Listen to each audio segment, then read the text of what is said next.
I mean, she's still young. Come on, guys. Oh, bata pa siya. Bata pa.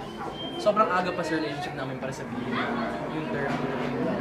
Yeah. That's a very meaningful phrase or word. So, But one day, no, the time is right.